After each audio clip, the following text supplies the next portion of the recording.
Boa noite a todos. Hoje, dia 30 de 11 de 2022, vamos iniciar a nossa aula de número 8.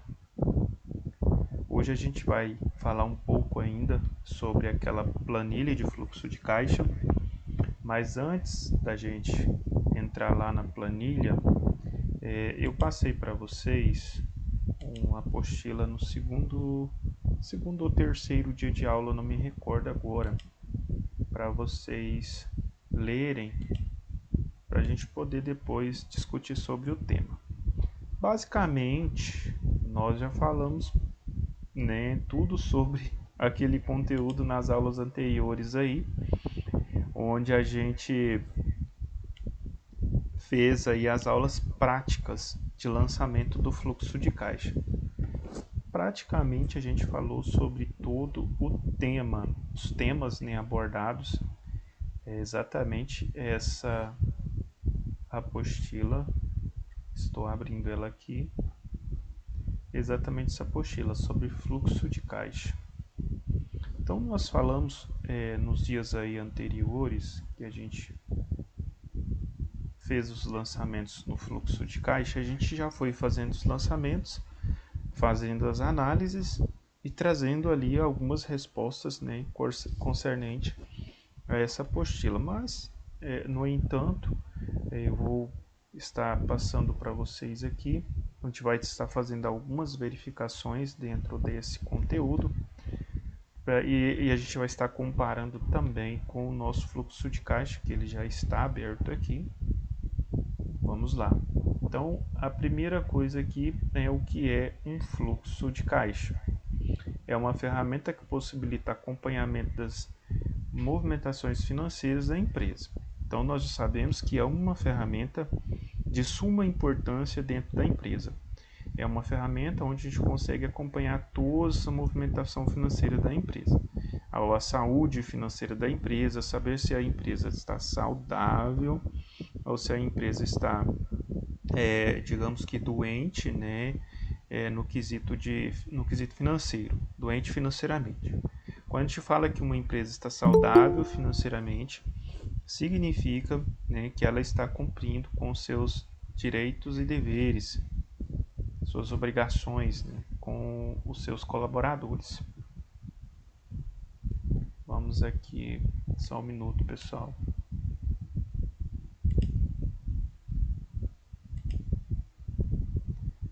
Então, quando a gente fala que uma empresa está saudável financeiramente, isso significa que essa empresa está cumprindo com suas obrigações legais.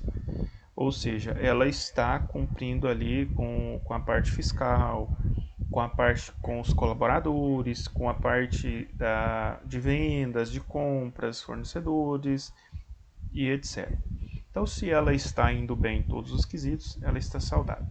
Agora, quando a gente fala que uma empresa está doente, financeiramente, significa que ela não está conseguindo cumprir com suas obrigações. E isso é muito sério. O primeiro passo para uma empresa falir, quebrar ou deixar de existir são os problemas de saúde financeira. Então, esses problemas de saúde financeira devem ser solucionados o mais rápido possível, devem ser corrigidos, porque uma vez que eu não faço a correção desse problema de saúde da empresa, ele vai agravando, a ponto de a empresa não dar nem conta de se manter no mercado. Porque ela começa a ficar muito endividada e ela não vai conseguir sobreviver. Quais são os casos que acontece muito isso? Eu vou citar o nome aqui de algumas empresas. Os mais velhos aí com certeza vão lembrar dessas empresas. Quem aqui lembra da Parmalat? Eu lembro. Mas tem diferença para mais velhos? Eu lembro, eu não sou velha, não. Eu também não, eu sou novinha. Desculpa, gente. Me desculpa. Eu creio que as pessoas aí não precisa ser muito velho, não, Uns 10 anos atrás aí, eu creio que ainda lembra dessa. Não, você disse, agora não tem como retorcer o assunto. Só porque eu queria ter os bichinhos da Parmalat? Não, né? Mas, enfim, Parmalat, ela era muito conhecida, né? Todo mundo aqui, eu já vi aqui algumas pessoas se manifestando. Pode falar, alguém levantou a mão aí? Foi a Joana? Professor, você falou da Parmalat, eu vou falar uma bem mais velha mesmo, vamos ver se você lembra, daquela leite gogó. Não, eu não lembro. Era uns leites de saquinho. Viu? Pelo menos ela é digna de falar assim mais velho. Me perdoa, gente. Eu não quis ofender. Eu lembro do barriga. Eles falavam leite barriga d'água. Esse leite era um saquinho, aí tinha uma vaquinha escrita assim, leite gogó. Você falando aí agora, eu me lembro. Eu Lembra? lembro de um tal de leite real. Também era semelhante, leite Deve ser real. parente, né? Então, essas empresas eram empresas bem conhecidas e hoje não existem mais. E aí a gente fica se perguntando, mas por que não existe mais? Se eram empresas grandes, eram empresas aí conceituadas, eram empresas que estavam aí bombando, né? A Parmalat mesmo, né, era uma mega empresa, muito grande, gigantesca. De repente essas empresas vão sumindo, né, do mercado.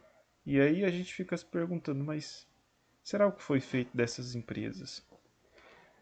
E aí é onde eu volto, a questão da saúde financeira da empresa.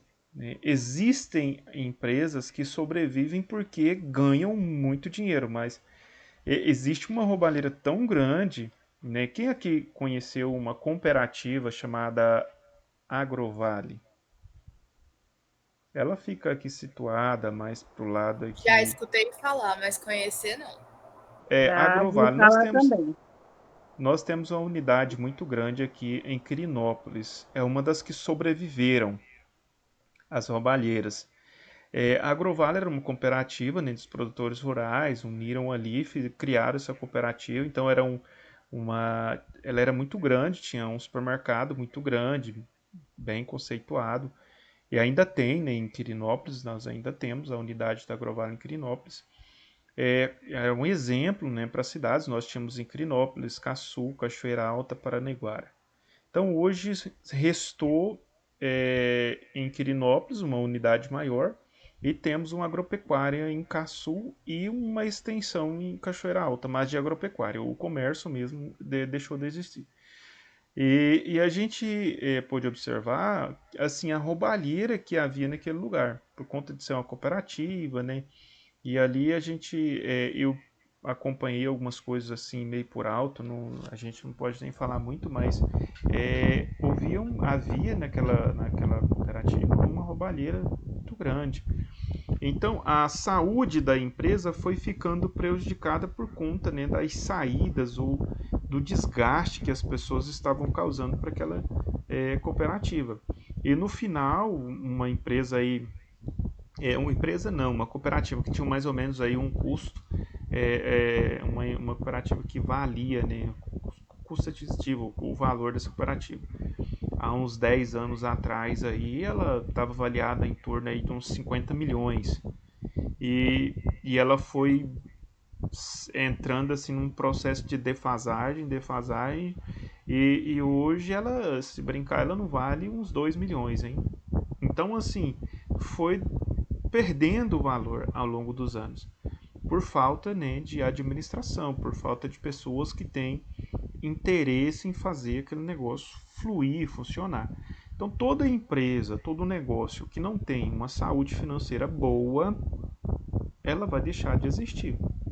E aí, quando a gente fala dessa saúde financeira, a gente engloba várias coisas. A gente fala do fluxo de caixa porque ele é uma ferramenta, só que assim, você pode ter a ferramenta, se você não souber usar a ferramenta, de nada adianta. Digamos que você está no seu carro fazendo uma viagem e de repente o seu carro quebra no meio do caminho. E você tem uma caixa de ferramentas no porta-mala. Vai resolver alguma coisa? Não vai. Você não sabe usar as ferramentas, você vai ficar lá parado, esperando um guincho, levar o seu carro para uma oficina, onde as pessoas sabem usar as ferramentas para poder consertar o seu carro. Então, o fluxo de caixa não é diferente, é uma ferramenta, mas se nós não soubermos usar essa ferramenta, não soubermos colocar essa ferramenta em prática, e não é só as ferramentas, não é só saber usar as ferramentas, nós temos que respeitar, né, uma parte ali quando eu falo que o fluxo de caixa, ele deve ser respeitado pelo gestor da empresa, pelo proprietário da empresa. Por que ele deve ser respeitado? Se eu não respeito o meu fluxo de caixa, eu vou fazer o quê? Eu vou criar dívidas e o meu fluxo de caixa não vai conseguir bancar as dívidas que eu estou criando. Ou seja, se eu falto com responsabilidade para com o meu fluxo de caixa, eu vou gerar despesas que o meu fluxo de caixa não vai conseguir cobrir. Isso vai trazer consequências para a minha empresa. E tem empresários, gente, pasmem vocês, em torno aí de 80% das empresas que abrem no Brasil, elas fecham menos de 2 anos. Exatamente porque as pessoas não respeitam o seu fluxo de caixa. Como assim, professor? Tá, vou te explicar. Um grande e grave erro que acontece com os pequenos empresários, né, os pequenos empreendedores. Eles misturam as suas finanças pessoais com as finanças da empresa. E aí ele acredita que todo o dinheiro que está na empresa é dele. E aí ele vai pegando todo o dinheiro do caixa e gastando ali com suas mordomias, né, com suas regalias, com suas viagens e tal. E a empresa fica com um caixa defasado. De repente a empresa precisa pagar as contas, não tem dinheiro no caixa porque o proprietário pegou o dinheiro e foi fazer uma viagem, né, com a família, divertir. Errado? Não é. Não é errado você divertir com a sua família, fazer uma viagem, não é. Mas você tem que fazer isso com o seu dinheiro, com o Prolabore, no caso o dinheiro do sócio, do proprietário, é o Prolabore.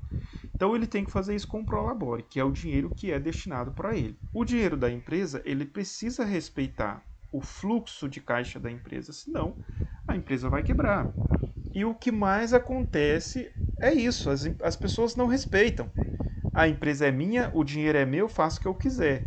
E aí ele pega o dinheiro da empresa, compra um carro para ele poder passear, pega o dinheiro da empresa, compra uma lancha para ele poder passar o final de semana, né, na beira do rio, passeando, e investimentos na empresa é zero. Aí de repente a empresa não suporta isso, né? A pessoa precisa repor mercadoria, ele não consegue porque o dinheiro foi para a lancha.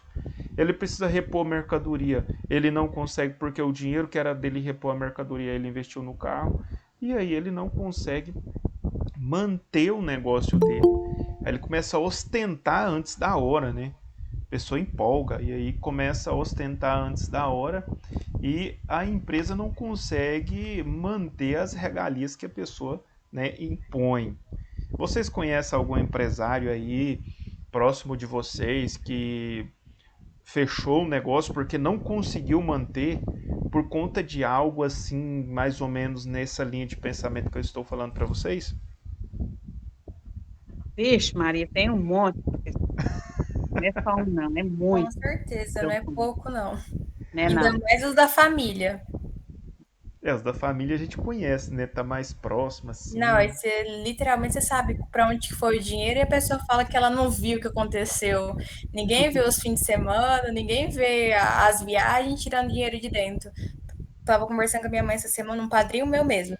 Ele tinha uma rede de supermercado, tipo assim, era um negócio pequeno. O negócio pequeno, ele deu um pulo maior que a perna e foi para um lugar maior.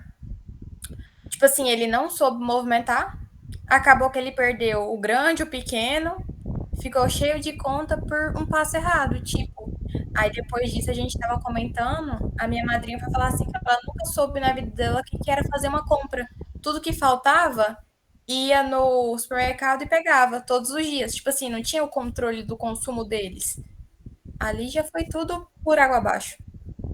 Isso é muito sério, gente. Eu costumo dizer para os meus alunos, né, sempre trago assim algumas orientações importantes. Você nunca vai a um supermercado sem uma lista de compras. Nunca, jamais. Antes de sair de casa, faça uma lista de compras. Joana, Eu você ia falar? todinho. Eu faço a minha lista, professor. Mas a Nem que seja Joana é assim, né? pequenininha. Ah, A Joana dá tchau com a mão fechada. isso, atravessa um rio com a mão cheia de açúcar. E não Ô, derrete. professor, Sim? só um minuto aqui que tem alguém batendo no meu portão, agora eu volto. Tudo bem, fica tranquila. Mas é Joana, isso minha aí. filha, você tem filhos? Porque eu tenho. Se eu tiver e se eu conseguir fechar a mão, você me passa receita. Minha Eu gata, vou. eu tenho 2 filhos. Nossa, tem uma aqui que me arrebenta. Eu tenho uma que já é formada, eu tenho um com 18, graças a Deus, está caminhando. Ah, é eu- por isso, né? Tem 8. Mas, assim, eu ensino eles do meu tipo, do jeito que eu fui criada, fechar a mão, saber o que comprar, o que gastar, a hora que precisa. Então, é assim. Uma dica muito importante é evitar levar as crianças ao supermercado, tá? Se de tudo não der, tá? Se de tudo não der, você pode conversar com ele. Eu sei que é difícil. O meu menino, só um exemplo, eu vou citar o exemplo. Eu tenho uma menina de 10 anos e tenho um menino de 8 anos. E o meu menino, ele dá a volta no supermercado e passa na frente dos brinquedos. Dá outra volta no supermercado e passa na frente dos brinquedos. Dá outra volta e eu fico observando ele e ele passa na frente dos brinquedos de novo. Aí eu falo, meu filho, vamos? Aí ele vai. Aí ele dá uma volta lá nas verduras assim, volta e passa na frente dos brinquedos de novo. Então, assim, é o tempo todo. Ele sabe aonde estão os brinquedos e ele fica o tempo todo querendo. E aí eu converso com ele.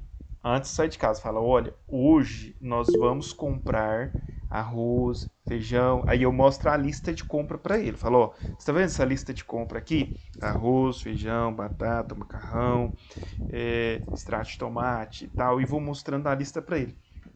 Aí eu falo para ele assim: tem brinquedo aqui? Não, tem não. Então tá bom. Então hoje não vai comprar brinquedo. Beleza?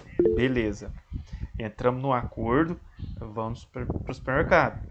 E aí a gente vai pegando as coisas ali, pegando as coisas, colocando no carrinho, mas ele insiste, ele passa lá na frente dos brinquedos pelo menos umas 10 vezes. Não tem jeito, mas eu não compro. E aí eles, às vezes ele ainda tenta me corromper. Ó, oh, pai, queria uma bola dessa. Não, meu filho, você tem uma bola lá em casa e é muito melhor do que essa daí. Deixa quieto. Ô pai, eu queria um carrinho desse. Não, meu filho, você tem um lá na sua casa que é bem melhor do que esse daí. A hora que aquele lá acabar, a gente compra outro. Então, assim, não é fácil. Até que questão de alimentos, eles não têm muita. Eu não sofro muito com eles nessa questão de alimentos. Mas na questão de brinquedos, é difícil. Alguém levantou a mão? Pode falar?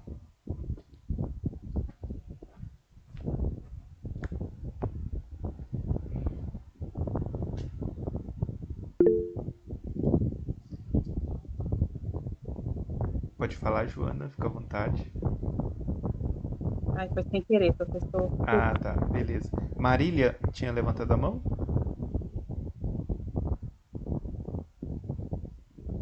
Não? Então, pessoal, não é fácil a gente fazer essas manobras com os nossos filhos. Mas é uma dica muito importante. E outra, converse com eles, tá? Eles são muito inteligentes. Mais do que você imagina. Os filhos com 8, 9, 10 anos, eles são muito inteligentes. Vocês não têm noção do quanto essa criançada é inteligente.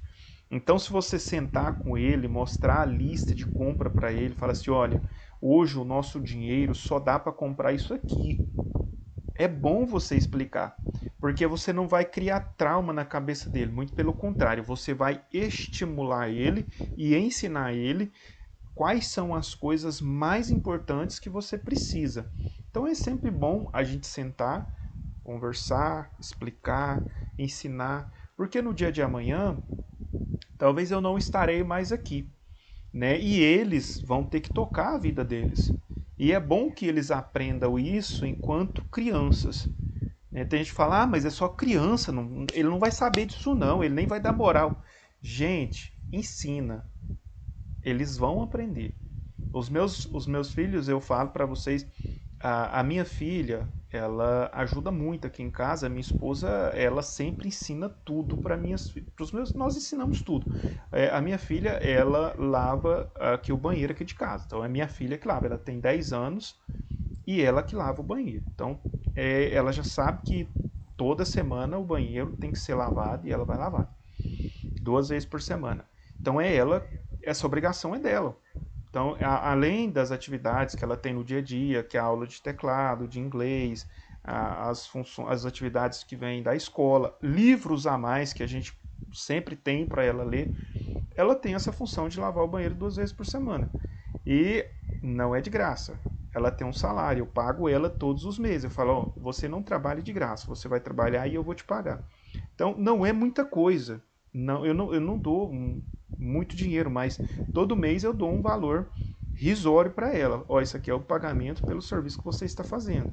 Ou seja, é um incentivo para ela, e ela faz isso com muita alegria. Pensem em vocês. Minha filha, hoje é dia de lavar o banheiro. Tá bom, pai, já tô indo. E vai feliz da vida lavar o banheiro, organizar, ajuda na cozinha, ajudar a mãe a lavar as vasilhas. Então, assim, 10 anos, eles falam, mas 10 anos? Gente, eles são inteligentes. Muitos pais subestimam a inteligência e a capacidade dos filhos. A capacidade de trabalhar, de desenvolver, de fazer alguma coisa. Aí tem muita gente que fala assim, não, eu vou deixar para colocar para trabalhar quando tiver 15 anos. Quando tiver 15 anos, você falar assim, minha filha, vai lavar o banheiro, fala, não sou seu escravo. Tá? Então, assim, tem que ensinar enquanto é pequeno, porque depois que cresce, não vai querer mais aprender. Infelizmente, eu tenho visto assim alguns filhos aqui na minha região. Não estou dando lição de moral em ninguém, não estou, pelo amor de Deus, não me entenda mal. Eu estou assim explicando para vocês algo que a gente faz, tá? Algo que eu faço e tem dado muito certo, para tentar controlar os meus filhos nessa questão de despesas. E aí ela tem o dinheiro dela e ela vai gastar o dinheiro dela. Mas aí eu já falo, olha, você vai gastar com qualquer coisa? Como que você quer gastar o seu dinheiro? Ou seja, ela já está aprendendo a valorizar o dinheiro que ela ganha. No dia de amanhã, ela vai saber que ela precisa trabalhar, ela vai saber que ela precisa administrar o que ela ganha e ela vai saber que ela precisa fazer investimentos. Então, tudo isso meus filhos já estão aprendendo, né? Meu filho com 8, minha filha com 10. Então, eles já estão aprendendo isso. Porque nós como pais, nós não somos eternos. Então, nós fazemos tudo certo. Mas se nós não ensinarmos os nossos filhos a fazerem, eles não vão aprender. Só por ver nós fazendo, eles não vão aprender só em ver. Eles precisam saber como que é feito. Então eu já passo para eles, olha, é assim, assim, assim, assim. Eu aprendi assim com os meus pais. Meus pais me ensinaram dessa forma. E deu muito certo. Então eu aprendi desde novo que eu precisava trabalhar. Eu aprendi desde novo que eu precisava guardar dinheiro, que eu precisava fazer bons investimentos. Então, desde criança que meus pais me ensinaram isso. E eu estou tentando passar esse legado para eles, para que no futuro eles não sofram tanto na vida. Bom, vamos aqui então dar continuidade. Alguma dúvida, alguma pergunta, alguma colocação? Vocês querem comentar também alguma coisa para complementar o assunto? Pode ficar à vontade.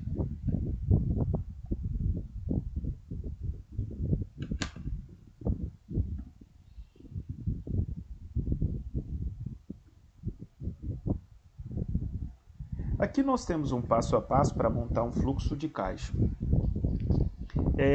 Nós fizemos isso aqui, né, lá na planilha. Eu mostrei para vocês na prática como que faz. Verificar o saldo inicial da empresa, né, o primeiro ponto. Verificar quanto que nós temos de saldo na empresa, quanto que nós estamos iniciando uma empresa com quanto no nosso caixa. 10 mil, 5 mil, 3 mil.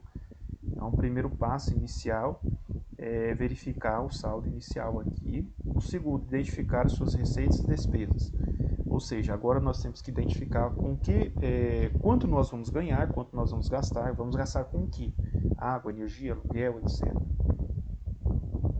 Nós também passamos essas informações para vocês naquela planilha, né? Nós fomos ali explicando para vocês o passo a passo, como que faz. Desse modo, é possível manter a organização, previsão de entrada e saída do caixa, além, é claro, de auxiliar na efetivação dos pagamentos dentro do prazo, evitando multas e juros consequentemente. Então, a gente consegue manter o equilíbrio do caixa, a gente consegue evitar multas, a gente consegue evitar juros, a gente consegue evitar pagar, né, contas aí em atraso. Separe suas receitas e despesas por categorias. Nós também fizemos isso lá, né, naquele fluxo de caixa, creio que vocês não têm dúvida disso aqui. Registre todas as entradas e saídas do período estipulado. Então, nós fizemos lá o registro, né, também. Vocês podem acompanhar na aula anterior, nas duas aulas anteriores. Os registros das atividades, nós fizemos ali também. Tudo que entra e que sai, né, do caixa todos os dias.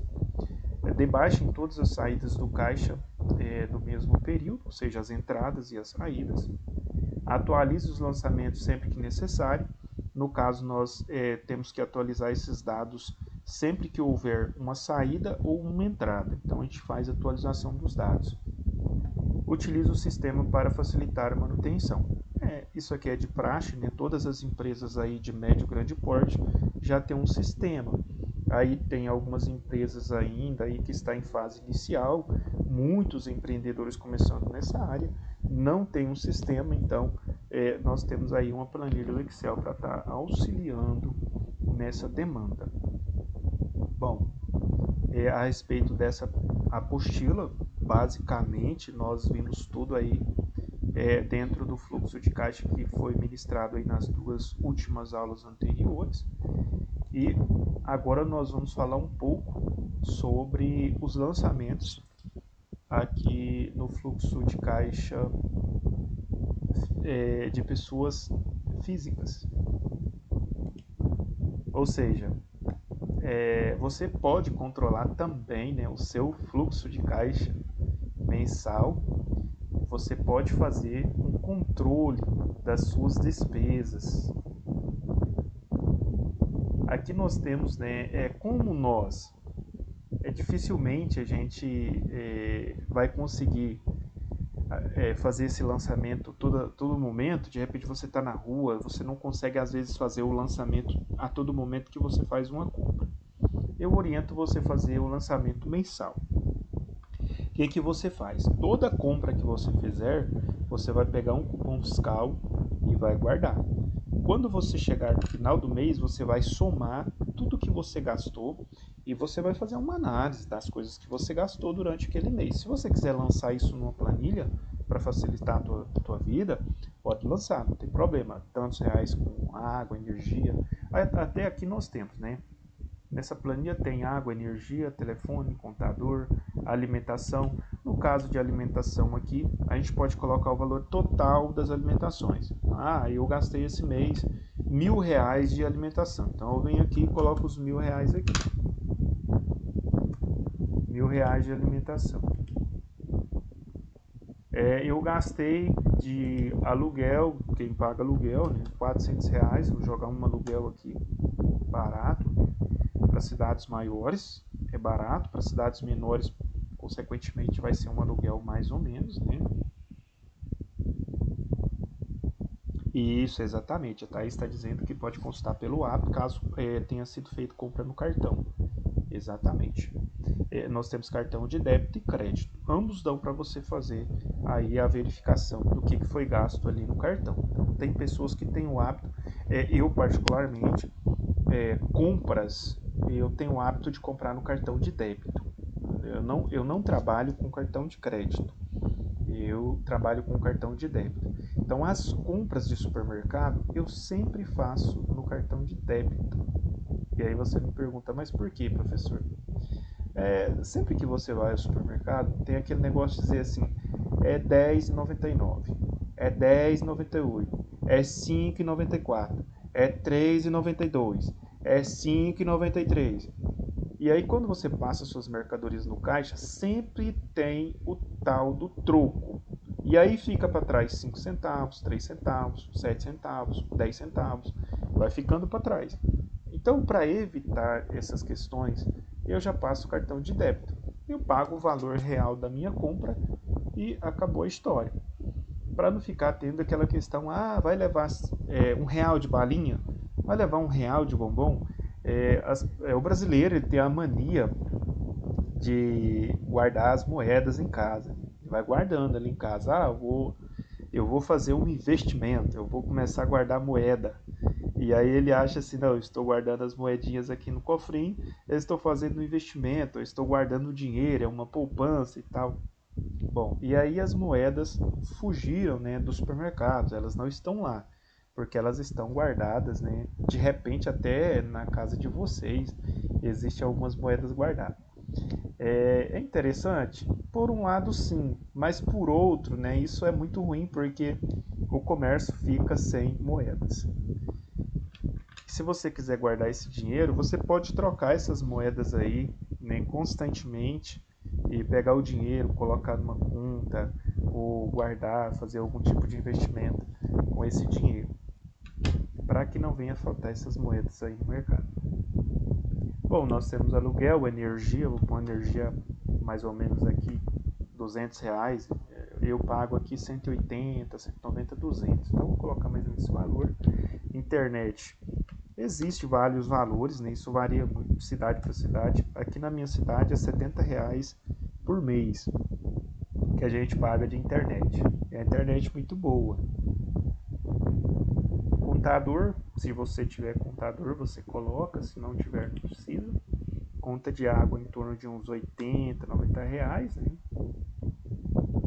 Cartão de crédito para quem usa, aí vai colocar o valor do cartão de crédito, como eu não uso, né? Mas eu vou colocar um valor risório aqui, R$ 200.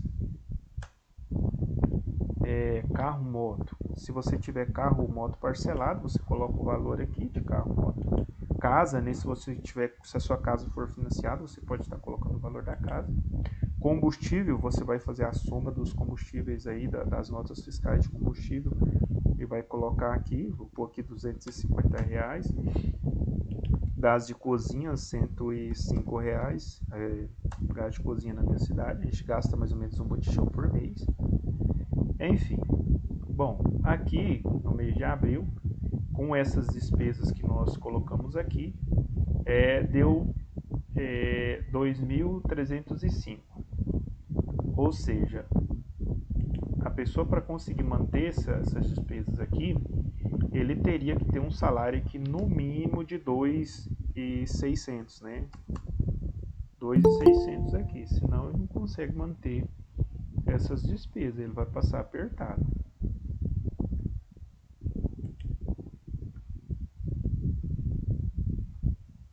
Então nós jogamos aqui um salário, né?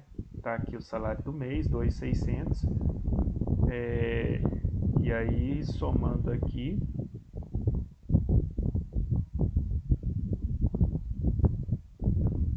eu acho que não tem uma fórmula aqui, deixa eu ver, B66, deixa eu ver essa fórmula, como que ela tá.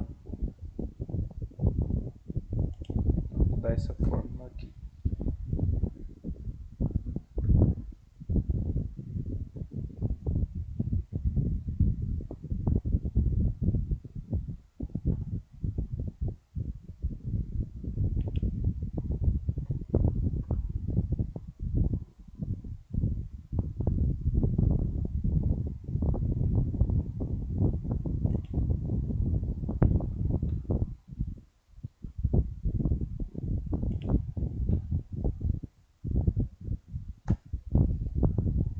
Bom, agora sim, ficou certo aqui. Então nós temos aqui uma sobra, né? A pessoa que ganhou um salário de 2.600, ele teve uma despesa de 2.305, sobrou R$ 295. O ideal era que sobrasse mais, tá? Então, o que essa pessoa aqui pode estar fazendo para melhorar aqui essa sobra? Eliminar esse cartão de crédito, né? O cartão de crédito aqui pode ser né, um vilão. Uma vez que eliminar esse cartão de crédito aqui, já vai sobrar um valor melhor. Vamos tirar esse valor do cartão de crédito daqui. Olha, daria 495. É um valor bom para uma pessoa que está morando de aluguel, né, e tem aqui todas essas despesas. Seria um valor razoável. Sobraria aqui R$ 495 para ele poder guardar aí, para poder comprar aí um remédio ou para uma possível aí alguma viagem que ele deseja fazer, ou então fazer algum tipo de investimento com esse valor. É apertado, né? Não é fácil. Para quem paga aluguel, principalmente, né? O aluguel acaba levando aqui uma porrada de dinheiro, né? Então, por isso que a gente sempre fala. Eu ainda estava vendo uma mulher falar ontem, uma influenciadora digital, e ela falando assim que essa nova geração ela não preocupa com moradia, né? Ela não está nem aí para moradia. Que se ela tiver um cômodo para ela morar e ela pagar ali o aluguel daquele cômodo, para ela já tá bom. Só que assim, eu ainda sou meio daquela geração antiga, que meus pais sempre falavam, que em casa que é casa. Então, um dos meus grandes objetivos foi ter a casa própria. Então, eu lutei para ter a casa própria. Era um grande objetivo meu, primeiro da minha vida. Então, não me importava com carro ou outras coisas. Meu objetivo principal era ter a minha casa própria. Por quê? Exatamente por conta desse aluguel. Uma pessoa hoje assalariada, né, com um salário aí de 2.600 consegue, mas são poucas pessoas que ganham isso, né? A média salarial aí, na maioria das vezes aí que a pessoa vai ganhar é 1.800, 1.700, dificilmente a pessoa vai ganhar esse salário de 2.600. Então é muito difícil pagar um aluguel e ainda sobreviver, né? Porque aí não é só o aluguel. Vem o aluguel, vem água, energia e as outras despesas. É muito difícil. Então, gente, oportunidades surgem na nossa vida. Eu ainda sou daquele tempo que vai te aconselhar a dizer assim, não, trabalhe, lute, vai ter oportunidade na sua vida, tenta conseguir o seu local, um local para você morar. Você tendo uma casa para morar, não precisa ser a casa mais linda da cidade, num bairro nobre ou no centro da cidade. Não importa o lugar, não importa se é lá na vila, se é lá na ponta, não importa. O importante é você falar assim, não, aqui é meu, não importa se é um lote inteiro, se é meio lote, não importa se é de 3 cômodos, 4, 2, não importa. O importante é você falar, não, eu moro dentro da minha casa e não pago aluguel. Ou seja, você consegue sobreviver até com um salário mínimo se você não pagar aluguel. Você consegue sobreviver e levar uma vidinha assim, não muito boa, mas você consegue sobreviver. Agora, se você pagar um aluguel, infelizmente vai ser muito difícil para você. A vida vai ser difícil para você. E tem pessoas que chegam, a minha preocupação hoje, eu sempre falo isso, eu tenho uma preocupação muito grande com as pessoas que não se preocupam com isso ao longo da vida. E aí quando ele chega na idade ali madura, quando ele está de idade já, os seus 60 anos, e aí ele não consegue mais trabalhar, ele ganha uma aposentadoria e muitos não conseguem aposentar, ele ganha um auxílio, né? Digamos assim, um auxílio. O auxílio, nós temos aí o BPC, só o exemplo. O BPC, quem recebe o BPC não recebe 13º, ele recebe um salário mínimo mês consecutivo, mês fechado. E aí se ele paga o aluguel, fica difícil para o cara sobreviver com salário mínimo. Muito difícil, gente. E muitas pessoas chegam na idade aí de 60 anos e não tem lugar para morar. E muitos não é porque não teve oportunidade, muitos tiveram, mas não souberam aproveitar essas oportunidades. Muitos tiveram a oportunidade de ter a casa própria, mas não importou com isso. Né? Eu vejo isso acontecer todos os dias. Pessoas tendo a oportunidade de ter a casa própria, mas joga fora. Ele fala assim, não, deixa isso, eu não estou preocupado com casa não, eu quero é farriar, eu quero é comer, beber, passear, divertir, não quero saber de casa. Só que aí o tempo passa para todo mundo.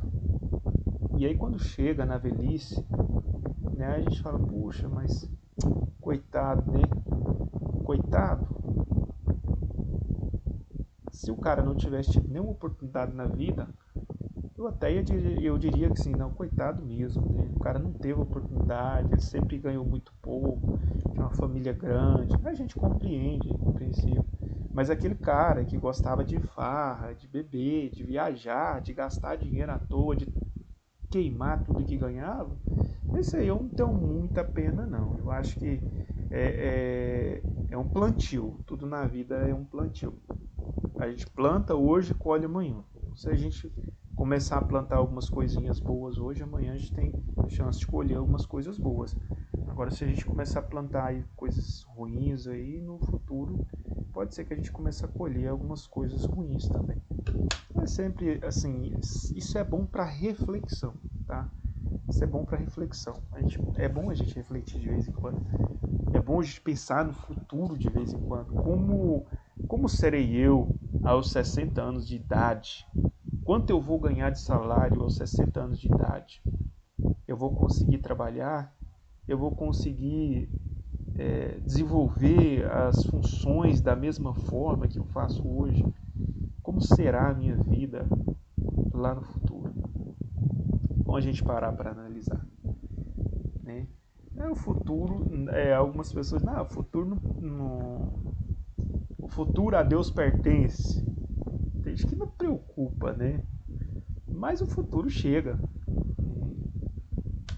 Ou então, alguns, né, não chega lá, mas eu posso dizer que 90%, 95% chega. E chega muito despreparado. Sofre muito lá no final. Então é importante a gente pensar, analisar, refletir, fazer essas reflexões de vez em quando. A gente teve uma matéria aí recentemente, onde a gente falava de investimentos. E até eu tive alguns alunos aqui, a Joana mesmo participou dessa aula sobre investimentos. E a gente falou muito sobre isso, sobre fazer alguns investimentos, né? Nós temos aí a previdência privada, onde você pode fazer investimentos também, para no futuro você ter aí a garantia de uma aposentadoria, levar uma vida melhor aí na velhice, né, gente? É muito difícil você chegar à velhice e você ficar em dificuldade. Bom, voltando aqui ao nosso, né, ao nosso caixa aqui. Algumas despesas dessas aqui, né, poderiam ser evitadas ou diminuídas. Energia aqui, por exemplo. Eu posso reduzir a quantidade de energia. Existem algumas formas para reduzir essa quantidade de energia que a gente consome. Roupas para passar. Evitar ficar passando roupa todo dia. Então, se você passa uma vez só por semana, junta todas as roupas ali e passa de uma vez só, você economiza energia, certo? Porque toda vez que você liga o ferro elétrico, ele gasta mais até esquentar. Depois que ele esquenta, é uma corrente contínua. Mas até esquentar, ele gasta muito. Chuveiro elétrico gasta muita energia. Tem gente que gosta de ficar 1 hora debaixo de chuveiro elétrico, né, tomando banho e tal. E a energia está indo embora. E a água também. Então eu posso tomar um banho ali um pouco mais rápido, né, para economizar a energia, para economizar água. Eu posso desligar o chuveiro, eu ligo, molho. Ninguém gosta de fazer isso, né? Eu ligo o chuveiro, eu molho, aí eu desligo, né, sabor ali, depois eu ligo de novo o chuveiro. Eu estou economizando. Ninguém gosta. Gosta de manter o chuveiro ligado. E às vezes ele nem está debaixo do chuveiro, ele está do lado do chuveiro e o chuveiro ligado. Está gastando energia, está gastando água. A gente pode evitar, a gente pode fazer algumas formas, utilizar algumas formas aí para evitar essas despesas e conseguir reduzir isso aqui. A gente podia reduzir isso aqui para R$ 120. Vai melhorar? A internet não tem jeito, é um valor fixo. A alimentação é difícil reduzir, né? A alimentação.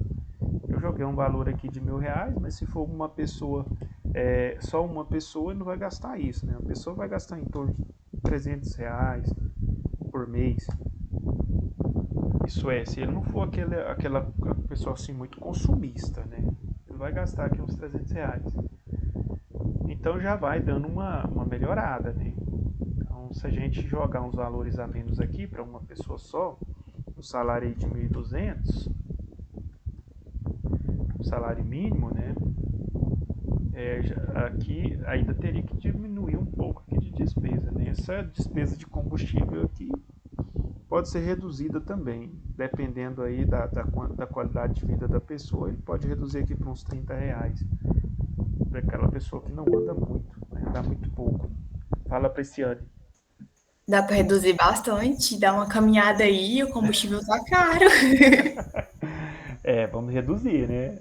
Vamos reduzir aqui para R$ 30 aqui, tá? Não, agora a hora que bateram no meu portão, fui olhar na caixinha do correio, né? Chegou conta de energia, e eu moro sozinha, né? Cheguei das mais contente, veio R$ 15 mais barato que mês passado. Aí eu olhei assim na cara da minha mãe, eu vou tomar um açaí. Ela falou assim, toma um açaí que no próximo mês você não vai tomar. Eu falei assim, porque um mês é certeza, no outro só Jesus sabe. Ótimo, melhorou, né? R$ 15 a menos já tá bom demais. Uma grande bênção. Hoje em dia tá tudo caro. Com certeza. E quanto você vai pagar esse mês? R$60. Olha, Tem nem centavos. que maravilha, né? Então vamos reduzir a energia aqui para R$ 60, ó. Vou colocar o valor da energia aqui da Priciane. Eu fiquei com inveja da sua internet de R$70. A minha tá 110. Eu falei assim, gente, vou pegar da sua região de São Simão.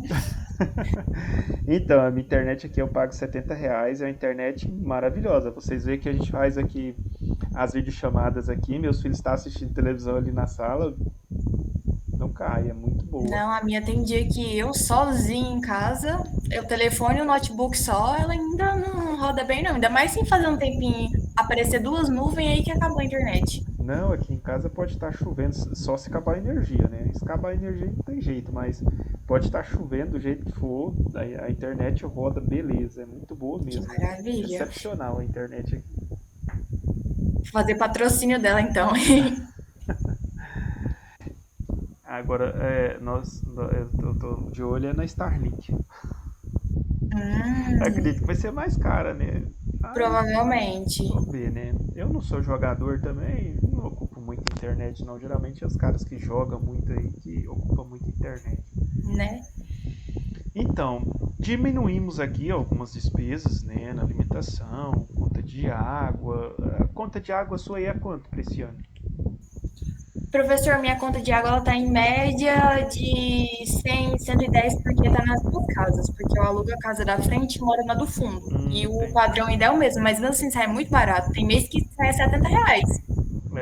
Se for para dividir para as duas casas, em torno de Sai 50 reais. 35 para cada, 40, não passa de R$50 para cada pessoa. Bom, então se a gente colocar aqui R$ 50, bom, a gente conseguiu aqui reduzir bastante, né? Conseguimos reduzir um total de despesa aqui de R$ 115, mesmo pagando um aluguel aqui de 400. Então, assim, se manter a vida bem organizada, dá, né? Para sobreviver, ainda vai sobrar aqui R$ 185 para tomar um café da manhã aí durante o mês, comprar um remédio, alguma coisa nesse sentido. Mas como vocês podem ver, tem que ser muito bem organizada a vida. Se não for, não consegue. Né? Se não for muito bem organizado, não vai conseguir não. Vai passar muita dificuldade. Certo? Alguma dúvida, pessoal, até aqui?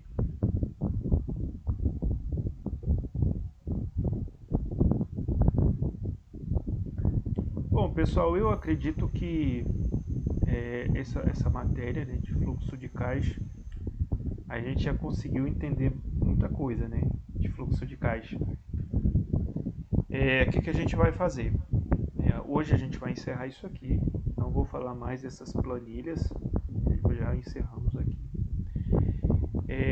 Na aula de amanhã, eu vou passar uma apostila para vocês. Vocês vão ler, fazer uma síntese para mim, para a gente acabar de fechar a média de vocês. E na aula de sexta-feira, a gente faz aqui as considerações finais, a gente faz um feedback e a gente conclui o curso com vocês. Certo? Alguma dúvida? Não. Tranquilo, professor.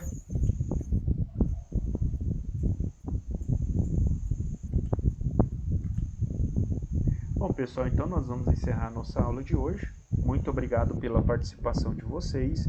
Tenham todos aí um excelente final de noite, um forte abraço. Obrigada, professor. Obrigada. Boa noite. Boa noite. Boa noite a todos.